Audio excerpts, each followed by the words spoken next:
오늘 연약한 저희들을 붙들고 하나님 나라를 도달할 때까지 인도하신 우리 아버지 은혜를 기억합니다.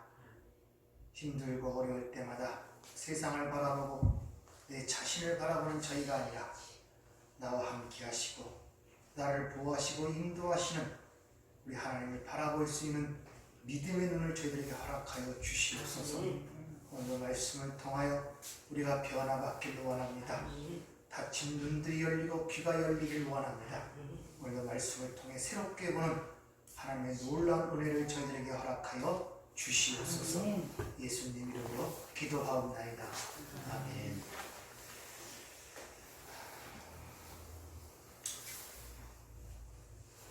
본 말씀을 먼저 여러분에게 봉독해 드리도록 하겠습니다. 요한복음 17장 18절부터 20절까지 말씀을 보도록 하겠습니다. 아버지께서 나를 세상에 보내신 것 같이 나도 그들을 세상에 보내었고 또 그들을 위하여 내가 나를 거룩하게 하오니 이는 그들도 진리로 거룩함을 얻게 하려 함이니이다. 내가 비웃는 것은 이 사람들만 위함이 아니요 또 그들의 말로 말미암아 나를 믿는 사람들도 위함이니. 아멘. 오전 시간에는 이 거룩에 대해서 말씀을 드렸죠. 이 하기오스, 거룩이라는 단어는 첫 번째 의미는 이 더럽고 추한 것으로부터 분리된 것, 거기로부터 구별된 그런 의미를 갖고 있고, 또 두 번째 의미로는 거기서 끝나는 것이 아니라 하나님의 특별한 목적을 이유하여 하나님께 헌신된 자로 구별된 것, 떼어진 상태를 거룩이라고 얘기를 합니다. 따라서 단순히 세상으로부터 부르심을 입어 거룩하게 된 자가 될 뿐만 아니라 그 거룩은 하나님의 어떤 것들을 나타내고 드러나기 위해서 사용되는 도구로, 일꾼으로 우리가 구별됐다는 사실을 아셔야 됩니다. 그러면 그 하나님의 일은 당연히 바로 복음을 증가하여 하나님의 백성들을 구원해내는 일이라고 할 수가 있는 것입니다. 복음 전도를 위해서 우리를 구원해내셨다고 성경은 이야기하고 있다는 것입니다. 즉 우리 그리스도인들은 구원되었을 뿐만 아니라 우리를 통하여 다른 이들을 구원하기 위한 수단으로 우리를 구원해내셨다는 데까지 여러분이 생각을 하고 계셔야 하는 것입니다. 이 복음 전도는 하나님이 자신의 백성들을 구하는 방식입니다. 그래서 고린도전서 1장 21절을 보면 하나님께서 전도에 미련한 것으로 믿는 자들을 구원하시기를 기뻐하셨도다 이렇게 얘기를 합니다. 전도에 미련한 것, 그럼 캐리크마, 어떤 도를 전하는데 그것이 왜 미련한 것이라고 표현되고 있는가를 한번 생각해 보도록 하겠습니다. 자, 하나님의 도를 전한다. 이 캐리그마라는 것은 하나님의 도, 하나님의 말씀, 그러면 복음을 전하는데 그 복음은 세상이 볼 때 미련한 방식이라는 거예요. 근데 그 말씀은, 그 복음은 하나님의 생각과 계획과 뜻을 나타내는 것이라고 그랬죠. 그것을 말씀, 복음을 전한다 그래요. 근데 하나님의 뜻과 계획과 목적이 뭐냐? 바로 그 아들의 십자가의 죽음으로 말미암아 구원받는 것이 하나님의 뜻과 목적과 계획이란 말입니다. 근데 그런 것을 전했을 때 세상에서 그걸 미련한 것으로 본다는 것이죠. 세상으로는 그게 구원의 방식이 될 수가 없게 보인다는 것입니다. 그래서 그걸 전도에 미련한 것으로 구원받기를 그거 하셨다 이렇게 이야기를 하고 있다는 것입니다. 세상에서는 하나님을 인식하고 예수를 인식할 수가 절대 없습니다. 따라서 세상에서 하나님을 인식하는 방법은 하나님을 믿는다고 하는 성도를 통해서만이 하나님과 감지가 되고 저들이 믿는 하나님이 누구인가를 알 수 있다는 사실을 우리가 알아야 한다는 것입니다. 즉 세상은 우리를 통하여 우리에게서 보이는 것에 의하여 그분이 누구인가를 판단하게 된다는 것이죠. 따라서 우리가 초대교회 때 하나님의 복음이 어떻게 전파되어 하나님의 백성이 나아지는가의 내용이 기록된 것이 사도행전입니다. 우리가 알다시피 그 당시에는 예수를 믿는다는 걸 공개적으로 제대로 얘기할 수가 없었던 시대예요. 다 그들은 잡혀 죽거나 유대인들의 돌을 맞아 죽는 시대였기 때문에, 즉 지금 얘기하는 것처럼 어떤 대중적인 집회나 큰 모임을 열어서 복음을 증거하는 것이 아니었음을 우리에게 보여주고 있다는 것입니다. 따라서 복음 전도의 방식에 대해서 주님이, 즉 성경이 얘기하는 방식과 오늘날 현대의 교회, 현대의 기독교가 생각하는 방식과는 많은 차이점을 갖는다는 것을 여러분들이 아셔야 됩니다. 세상에는 복음을 어떻게 전할 것인가, 먼저 조건과 환경, 방법들이라는 면에서 먼저 생각하고 그들은 계획을 짭니다. 그래서 그들은 세상을 복음하는 것은 어렵기 때문에 앉아서 계획을 세우고 이런 조직과 저런 위원회를 세우고 어떻게 하면 믿지 않는 자들에게 호감을 주어서 그들이 호감을 받고 교회 안에 들어와서 그들에게 세상적인 향락을 즐기는 것으로 모은 다음에 그들에게 가르치고 그들에게 전해야 된다는 그런 사고방식이 보편적 교회의 전도 방식입니다. 그러니까 수많은 이야기와 프로그램들이 교회에 존재하는 것들을 볼 수 있죠. 그래서 고구마 전도, 진돗개 전도, 무슨 전도, 전도 방법이 얼마나 많습니까? 그러나 성경은 그런 것들을 우리에게 이야기하고 있지 않다는 것입니다. 예수님께서 택하신 방법을 보면 예수님은 세상으로 볼 때 배운 것도 없고 연약하고 무력한 12명을 선택했다는 사실을 아셔야 됩니다. 우리가 세상에서 제자를 택할 때 보면 재능이고 능력 있는 것을 제자로 택하지 어찌 무능하고 연약한 자들을 제자로 택하겠습니까? 그러나 주님은 세상으로 볼 때 아무렇게 내놓을 것이 없는 그저 가난하고 미약한 어부들을 주님의 제자로 택했다는 것입니다. 그것도 많은 숫자가 아니라 12를 사도로 명하시는 것을 우리가 볼 수 있죠. 이들은 어떤 배경도 지식도 능력도 학력도 전혀 없는 그런 무능하고 연약한 자였음을 우리가 알아야 된다는 것입니다. 그런 자를 통하여 특히 12 중에 셋을 집중시키죠. 그래서 변화산에 올라갈 때도 베드로와 요한과 야고보 3명만 데리고 올라가는 모습, 특별히 어떤 것을 가르칠 때 3명에서 집중하는 모습을 볼 수 있습니다. 왜 그러냐면 이 3명을 통하여 복음의 전체를 마무리하기 때문에 그래요. 12사도 중에 제일 먼저 순교한 자가 야고보입니다. 그리고 그 중간에 첫 번째 예루살렘 교회를 개척하여 복음의 불씨를 지핀 게 베드로입니다. 그리고 성경의 마지막 장식하는 요한계시록을 마지막까지 살아남아 기록한 자가 요한이에요. 바로 이 세 사람은 하나님의 전체적 역사를 종교를 짓고 시작과 종교를 상징적 인물로 드러나기 때문에 그 셋을 집중하여 주님이 교육하시는 모습이 복음서에 기록이 되어 있는 것입니다.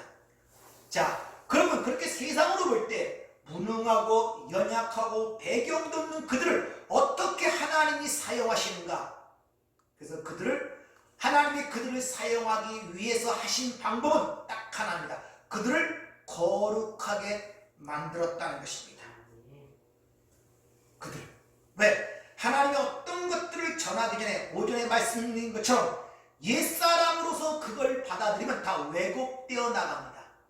그래서 하나님은 세상의 복음을 증거하기 위하여 먼저 선택된 그들의 사도, 그들의 제자를 먼저 그들 자신을 거룩하게 만드시는 것이 주님의 첫 번째 하시는 일입니다.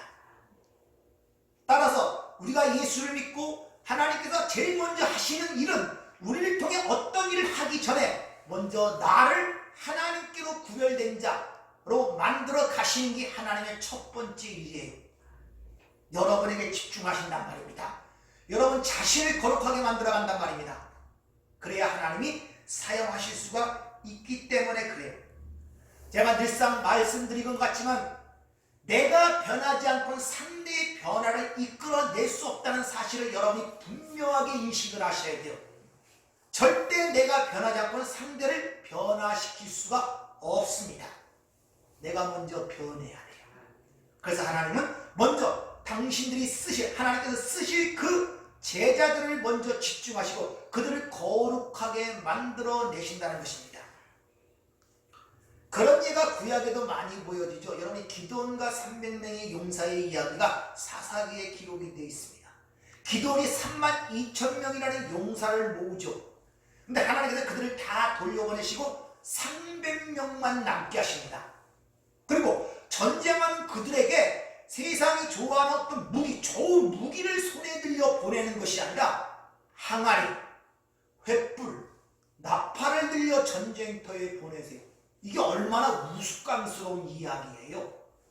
왜 그렇습니까? 전쟁은 너희들이 하는 것이 아니라, 다시 말하면 전쟁의 승패는 너희에게 있는 것이 아니라 하나님께 있다는 사실을 가리키기 위하여 의도적으로 그렇게 하시는 거예요.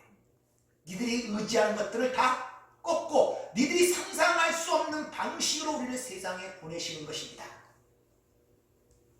그것을 여러분이 인식하신다면 여러분의 자신의 처지에 너무 비관하지 마세요. 내가 힘이 없다, 믿음이 없다, 연약하다, 배운 게 없다, 그런 것에 집중하지 마세요. 그건 아무 상관이 없습니다. 그런 것에 의하여 하나님의 일이 이루어지는 것이 아니기 때문에 그래요.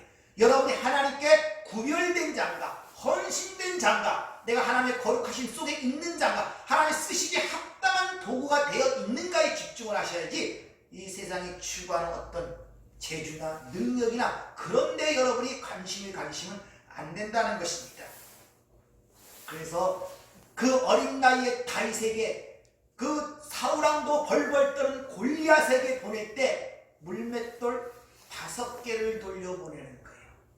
이런 것들은 세상으로 볼 때 잘 이해가 되지 않아요. 그 거대한 골리앗을 상대하는데 오히려 그런 것이 거추장스럽다고 다윗은 벗어버리죠. 사울왕이 자기의 갑옷과 칼을 그에게 주죠. 그걸 벗어버려요. 왜? 그래서 다윗이 나가면서 확실하게 외칩니다. 이 전쟁의 승패는 칼과 단창에 있는 것이 아니라 만군의 여호와의 이름에 있다고 확실하게 외치며 나가는 내용이 기록이 되어 있지 않습니까? 우리가 의지해야 할 것이 무엇인가를 여러분이 분명히 인식하시기를 부탁을 드립니다. 따라서 하나님께서 항상 자신의 일을 하는 것은 다수를 통해 이루는 것이 아니라 소수를 통해 일한다는 사실을 아셔야 됩니다. 전적으로 자에게 헌신된 사람과 그 하나님이 주신 말씀의 병기를 가진 자들, 그들을 통해서 하나님은 자신의 일을 이뤄가신다는 걸 여러분이 아셔야 됩니다. 잘 아시는 종교계의 마틴 루터도 알죠. 그때 그 강대한 1000년 동안의 아성을 쌓았던 그 중세교회, 그걸 무너뜨리는데 하나님의 헌신된 단 한 사람, 마틴 루터를 사용하시는 거예요. 그가 오직 성경, 오직 은혜, 오직 영광, 이 3가지 모토로 종교개혁을 시작한 것입니다. 그 하나님의 방식은 오늘도 변하지 않았다는 사실을 여러분이 잘 기억하시기를 주여 부탁을 드립니다. 초대교회 때 이 사도행전을 보면 훈련도 교육도 받은 적이 없어요. 어디 저 산속에 가서 따로 모여갖고 어떻게 선교할 것이고 어떻게 그런 교육을 받은 적이 한 번도 없습니다. 이들은. 그러나 하나님께서 그들을 부르셔 그들을 성령으로 거룩하게 만들어 그들을 통하여 엄청난 역사를 이루는 모습이 사도행전에 적나라하게 기록이 되어 있다는 것입니다. 따라서 하나님이 사용하는 자들, 하나님의 일을 하는 자들, 하나님의 뜻하는 자들은 하나님에 의하여 거룩해진 자들이고 그들의 특징이 뭐냐? 성령과 기쁨이 충만한 자였다고 사도행전은 그렇게 기록하고 있어요. 이것이 하나님이 사용하는 자들의 모습이라는 것을 우리에게 그렇게 보여주고 있는 것입니다. 사도 바울도 고린도 교회에 이렇게 얘기를 하죠. 지혜에 권하는 말로 내게 행하지 아니하고 성령의 나타남과 능력으로 한다, 이렇게 얘기를 하죠. 사도 바울이 얼마나 자랑할 것이 많았습니까? 내가 바리새인 중에 바리새인이요, 가말리엘 문화에서 내가 배웠고 다수성 출신이요, 로마 시민권을 갖고 있었고 율법으로는 흠이 없는 자로다. 헬라 문화에게 능통한 자였고 어떤 거 하나 남에게 뒤지지 않을 그런 모든 흔히 말하는 스펙을 가진 자였음에도 불구하고 오히려 그것을 배설물로 여기고 버렸다고 고백을 하고 있지 않습니까? 따라서 내가 비어가는 도중에 주님의 은혜가 채워지고 나타나는 것이지 자꾸 내가 원하는 것을 채움으로 말미암아 그 능력을 사용하는 것이 아님을 여러분들이 인식하시길 부탁을 드립니다.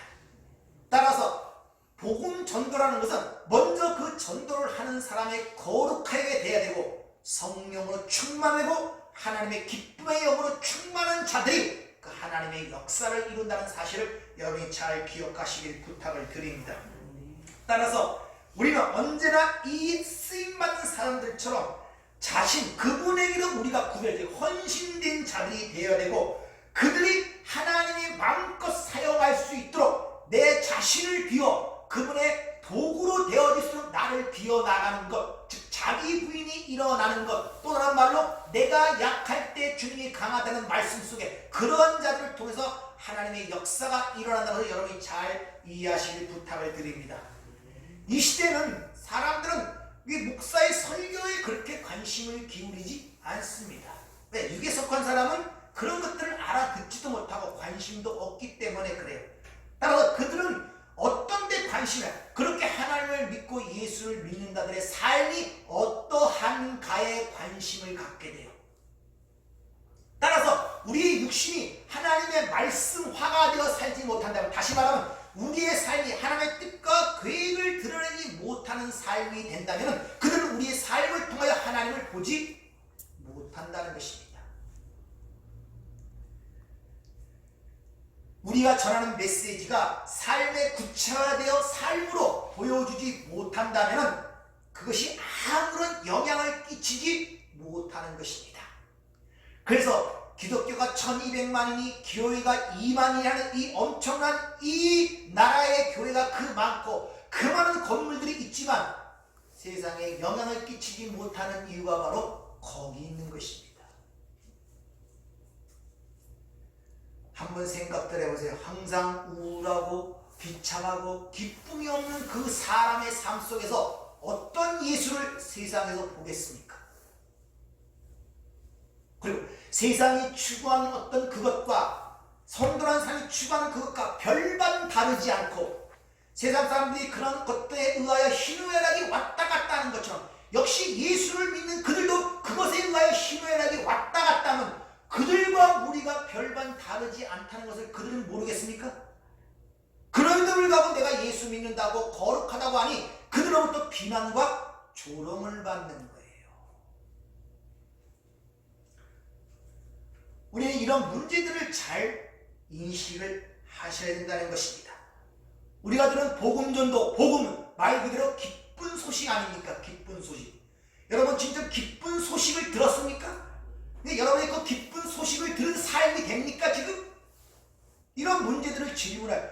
만약 여러분들이 비참하고 우울하고 그런 삶을 살아왔다면 여러분이 들은 소식은 복음, 기쁜 소식이 아니라 나쁜 소식을 들은 거예요. 일반적인 삶도 그렇잖아요. 우리가 남 병들고 그런 우울한 소식을 들으면 삶이 우울해질 수밖에 없어요. 그러나 뭐 로또에 당첨됐다든지 산산풀이 캤다든지 돈을 벌었다든지 기쁜 소식은 그게 드러나게 되어 있습니다. 마찬가지로 여러분이 하나님의 복음을 들은 자라면, 기쁜 소식을 들은 자라면 그것이 내 삶을 통해 드러나야 돼요. 그래야 내가 기쁜 소식을 들은 자가 된단 말입니다. 그게 그러지 못하기 때문에 기쁜 소식이 아닌 슬픈 소식처럼 보는 삶을 살아가기 때문에 그들은 우리를 볼 때 너나 잘 믿어 라는 그런 비난적인 조롱을 듣는 것입니다. 세상은 우리가 갖지 못한 것이 저들을 가졌다고 생각할 때 우리에게 관심을 가져요. 사도행전에 보면 그들이 뭐라고 기록했냐? 우리와 상종치 않았지만 우리를 보고 칭송했다 그래요. 우리를 두려워했다 그럽니다. 왜? 그들은 우리가 다른 삶을, 다른 세계에 살고 있는 사람처럼 보였기 때문에 그들의 삶의 모습이 그렇게 핍박과 어려움과 환난과 얼마나 많은 고통을 당합니까? 그럼에도 불구하고 그들은 우리에게 관심을 가졌어요. 그래서 초대교회 때 어떻게 복음이 전파됐느냐? 그들은 로마의 압제를 피해서 계속 죽이니까 지하 묘지 속으로 숨어 들어갑니다. 그런데도 세상 사람들은 그 속으로 자꾸 꾸역꾸역 들어와요. 왜? 그들이 가진 것이 우리가 갖지 못한 것, 로마가 갖지 못한 것을 그들이 갖고 있었단 말입니다. 그들은 은근 배물이 없었고 부와 영광이 없었고 그 비난하고 가난한 처지에 살고 있지만 그들은 그 로마가 줄 수 없는 기쁨과 환희에 차서 그 삶을 사는 그런 모습들을 보고 그들은 관심을 양심을 가르칠 수밖에 없었단 말입니다. 그래서 노마의 부귀와 영화를 버려두고 그 지한 묘지 속으로 자꾸 들어오는 거예요. 자꾸. 그래서 언제 노마를 향하여 칼을 들었습니까? 언제 노마를 향하여 점령했습니까? 아니, 계속 그들은 이 그리스도인을 죽였는데 결국은 그리스도인들이 노마를 이겼다니까요. 그래서 스스로 노마를 기독교 국가라고 313년에 콘스탄틴 대제가 그렇게 선언을 해버렸잖아요. 칼을 썼습니까? 그들을 향하여 정치를 개혁하자. 저들 어디가 그런 말을 했습니까? 아니요. 죽이면 죽이는 쪽쪽대로 그냥 죽었습니다. 죽었단 말이에요. 그런데도 그들을 향하여 계속 들어와요. 신기한 일이 아닙니까? 뭘 보고 글로 들어오겠습니까? 세상이 줄 수 없는 것들이 그들에게 있었다는 것을 그들은 그들의 삶의 현실을 두고 봤단 말입니다. 자기 부귀 영화를 버릴 만큼, 자기의 지위를 버릴 만큼 결국 그 황제의 어머니까지 기독교인이 된 거예요. 내용을 알고 보니까 황제 어머니가 전부 다 신하고 자기 어머니까지 기독교인이 되어버렸네. 이게 복음의 능력이란 말입니다. 오늘날 이 시대에 왜 복음이 증거되고 전파되지 않느냐? 그것은 바로 우리가 먼저 하나님께 쓰임받아 합당한 도구 거룩하게 되지 못했기 때문에 그래요. 재력이 없었던 것도 아니고 환경이 나빠서 그런 것도 아니란 말입니다. 근데 전부 다 오해들을 하고 있죠. 환경과 방법을 논하고 조직을 논하고 그들이 어떻게 끌어모아서 그들을 가르친다는 이런 세상적 방법을 동원하고 있단 말입니다. 절대 그런 것이 아닌 것입니다. 강력한 성령의 역사, 영적 각성만이 지금 이 무너져가는 이 침잠한 이 시대를 일깨워낼 수가 있어요. 여러분 한나의 기도를 아시죠? 한나가 단순히 자기가 자식을 못 낳아서 지금 사람들처럼 하나님 자식 하나 주세요. 그럼 내가 하나님께 헌신하겠습니다. 이런 기도가 아니었단 말입니다. 사무엘상이 시작되기 전에 사사기 시대였어요. 전부 다 자기 마음대로 뜻대로 여호와를 섬기는 아주 폐역한 시대였단 말입니다. 하나님 자신의 뜻을 이루고 지금 그걸 이뤄가야 되는데 그 하나님의 뜻을 아는 자가 하나도 없었단 말입니다. 그때 한나가 하나님의 마음을 읽은 거예요. 주님 내게 자식을 주시면 그 하나님의 헌신된 대로서 내 자식을 하나님께 드리겠나이다. 그 하나님의 그 한나의 그것을 들으신 거란 말입니다. 그래서 그에게 사무엘을 낳자 사무엘을 갖다가 바로 제사장이 죽어서 사무엘을 통하여 바로 사울과 다윗 왕의 왕권 시대가 시작이 되잖아요. 사람들은 그런 걸 볼 때 자식이 없어 기도하면 하나님 자식 이런 식으로 모든 걸 자기로 보는 거예요. 그래서 교회에 와서 옛사람 나그네의 무덤이 여기서 옛사람이 죽지 않으면 전부 다 그 말씀이 들을 때 자기 것으로 알아들어요. 왜곡이 돼서 듣는단 말입니다. 하나님의 구원의 역사와 전체를 보지 못하고 이 세상의 삶의 현실이 어떤 것들로 보게 된단 말입니다. 그래서 우리가 성경을 어떻게 듣는가를 조화해야 됩니다. 지금 얼마나 많은 노력들을 합니까? 구제 활동도 그렇고 수많은 캠페인과 프로그램들 얼마나 지금 애쓰고 노력을 합니까? 부흥 집회 막. 근데 교회는 점점 아시다시피 체감적으로 느끼잖아요. 자꾸 하락이 되어가고 가라앉고 있잖아요. 부흥이라는 것은 한번 이학기 집사님이 어딘가 저분이 오셔갖고 지금은 불신자가 구원받는 게 그냥 믿는 사람들이 왔다. 수평 이동해 수평 이동뿐만 아니라 자꾸 빠져나가요. 자꾸 하락되고 이걸 일으킬 방법은 딱 하나밖에 없어요. 하나님의 능력, 성령의 역사가 일어나는 길밖에 없다는 이런 절명적 생각을 갖고 있으셔야 됩니다. 그래서 하나님 나를 사용해 주세요. 나를 거룩하게 만들어 사용되게 하세요. 이런 자들을 지금 하나님께서 기다리신단 말입니다. 여러분, 저와 여러분이 그런 가운데 한 사람이 되기를 주의로 부탁을 드립니다. 따라서 그의 백성들을 위해 거룩하도록 기도하시는 이유가 바로 하나님이 우리를 향한 궁극적 목적이기 때문에 에베소 1장 6절도 우리를 거룩하고 흠이 없게 하시려고 창세전에 그리스도 예수 안에서 택하셨다 그러죠. 뿐만 아니라 대사전서 4장 3절 하나님의 뜻은 이것이니 너희의 거룩함이라. 디도서 2장 14절 그가 우리를 대신하여 자신을 주시면 모든 불법에서 우리를 속량하시고 우리를 깨끗게 하사 선한 일을 결심하는 친백성이 되게 하십니다. 곧 창세전에 그리스도를 우리를 택하사 우리로 사랑 안에서 그 앞에 거룩하고 흠이 없게 하시려고, 다시 말하면 광세전에 그를 거룩하도록 선택하시고 그들을 불러내어 하나님께 헌신자로 만들어 하나님의 뜻과 계획을 펼쳐내기 위하여 우리를 거룩하게 하신다는 거예요. 이것이 저와 여러분의 구원받은 목적이란 말입니다. 그러니까 하나님의 뜻과 계획이 우리를 통해 드러나는 것을 하나님께 영화롭게 한다, 하나님의 영광을 돌린다, 이렇게 얘기하는 것입니다. 이것이 바로 우리 주님께서 십자가에 죽으신 이유란 말입니다. 그래서 아버지께서 내게 주신 자, 세상으로부터 분리된 자, 세상으로부터 택함 받은 자, 그들에게 아버지의 말씀을 주었다 그러죠. 그렇죠? 그리고 진리로 저희를 거룩하게 하옵소서 한 다음에 아버지의 말씀은 진리다. 내가 준 그 말씀이 아버지의 진리다 한 다음에 아버지께서 내가 세상에 나를 보내신 것 같이 나도 너희를 보낸다. 이는 왜? 내가 보낸 그들로 인하여, 그들의 말로 인하여 다른 이들도 구원을 받게 하기 위하여. 이게 오늘 본문 말씀의 내용인 것입니다. 그리스도께서 죽으신 것은 우리의 죄 사함 때문에 죽은 것은 맞습니다. 우리 이것에 대해서 엄청나게 감사를 해야 돼요. 그러나 거기서 끝마치면 안 돼요. 그걸 나눠줘야 된단 말이에요. 선한 일이라고 해요. 그걸 나눠줘야 돼요. 내가 죄사함 받은 게 무엇인가 하고 생명을 얻었다면 그걸 나눠주는 자가 될 때까지가 우리의 목적이란 말입니다.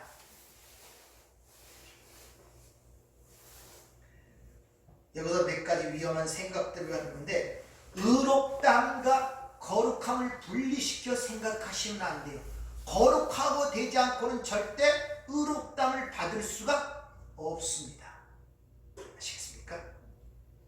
그러니까 하나님에 의하여 세상으로부터 분리되어 하나님께 헌신되어 하나님께 복은 따로 떼어져 하나님께 드려진 자들을 하나님이 의롭다라는 선물을 주시는 거예요.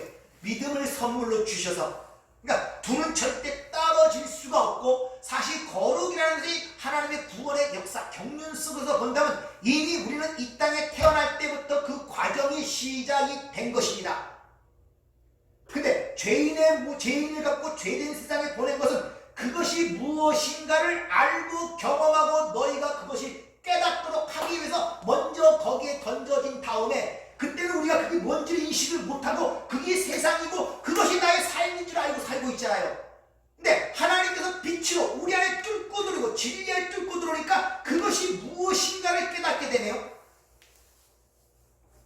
아, 이것이 아니구나 라는 걸 알겠는데, 그 삶이 자신은 죽어가고 하나님의 말씀에 의한 옛사람, 그 옛사람은 자꾸 죽어가고 깎아지고 폐가되는 상관 속에 그 내가 죽는 그 속에서 새로운 생명이 강하게 된 거야. 우리가 죽음에 넘겨짐은 예수의 생명도 내 몸에 나타나게 하라 합니다, 이렇게 말씀하잖아요.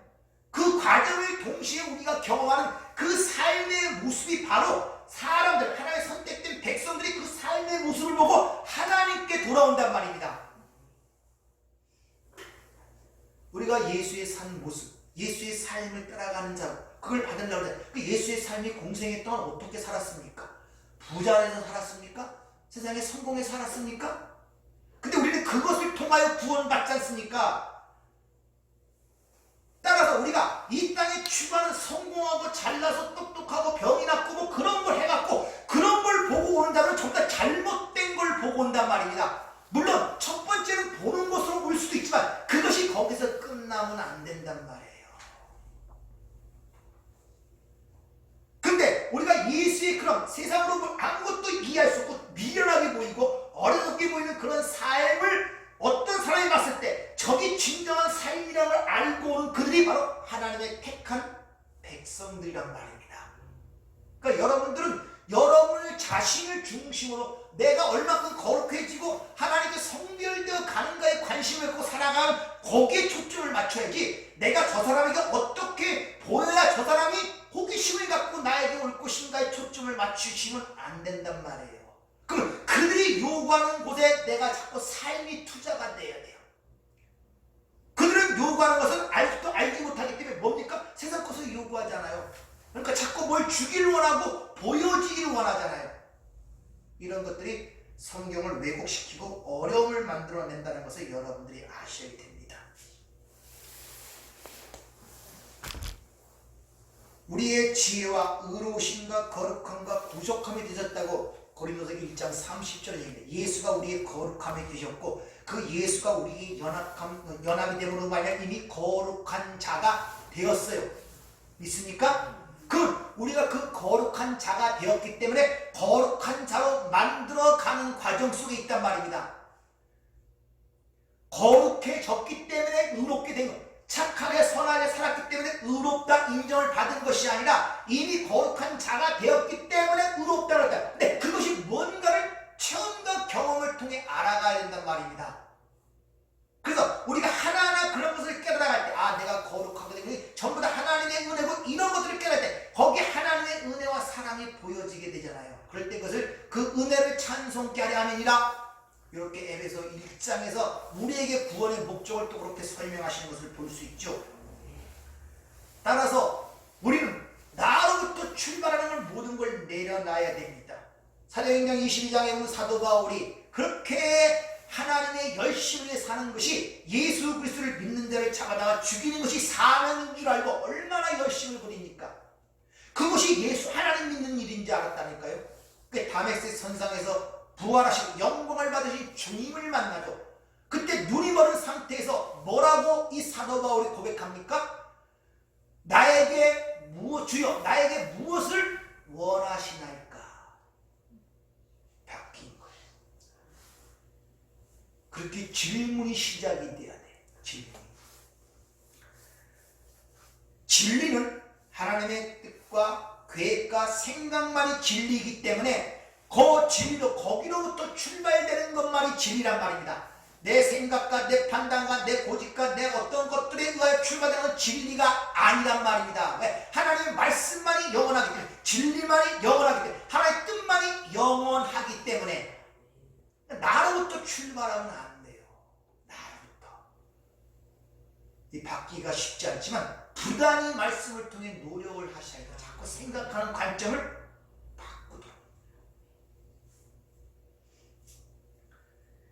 그렇게 나로부터 시작되는 관점을 갖고 하나님께부터 시작되는 것을 다른 말로 부흥, 리바이벌, 부흥이라고 하는 거예요. 부흥은 사람들을 많이 모으는 것이 부흥이 아니라 이렇게 새롭게 시작되는 것. 그래서 부흥이 어디서부터 일어나야 된다? 나로부터 일어나야 돼. 리바이벌. 그리고 전파돼 나가는 것입니다. 그것이. 그 부흥은 나로부터 시작이 돼요. 리바이벌, 영적 각성이 일어나. 이 부분을 현대 기독교는 놓치고 있다는 것입니다. 교회가 먼저 거룩해지려고 노력하지 않고 수단과 방법을 사용하여 그들을 끌어들이려고 하고 있단 말입니다. 그렇게 끌려 들어온 자들에 의하여 오히려 교회가 무너지고 세속화가 되어버린 거예요. 그러니까 힘이 없어지는 것입니다. 리바이벌, 새롭게 되지 못하고 전부 다 세속화가 되는 거예요. 그러니까 부흥이 일어나지 못하는 거예요. 그러니까 100명이 들어오든 1000명이 들어오든 10,000명이 들어오든 부흥이 일어나질 않아요. 교회 숫자만 늘어날 뿐이지. 건물만 커질 뿐이지.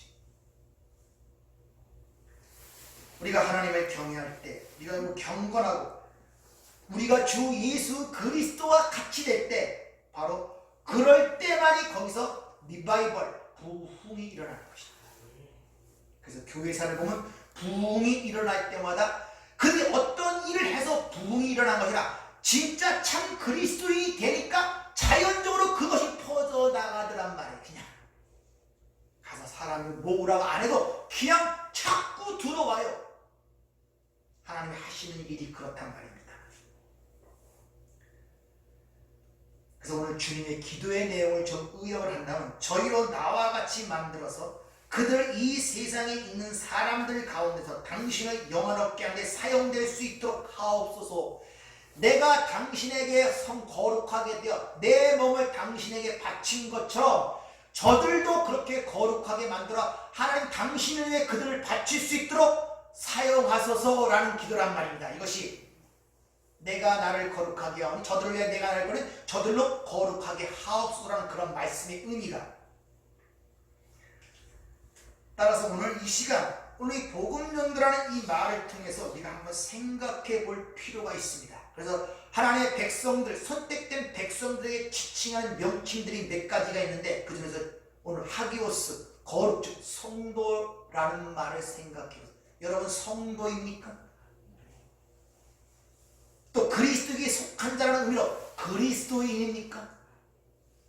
믿는다는 의미에서 여러분이 신자입니까? 또 여러분이 하나님의 자녀인 동시에 하나님 나라의 상속자입니까? 여기에 분명한 인식과 해답이 나온다면 여러분 행복하신 분입니다. 그러나 거기에 대해서 분별이 되지 아니하고 의문을 갖게 된다면 다시 한번 확인해 보시는 시간 되길 바랍니다. 우리는 예수를 내가 깨닫고 아는 순간부터 나는 없습니다. 우리라는 것만 있어요. 하나만 되는 관계 속에서 되어진단 말입니다.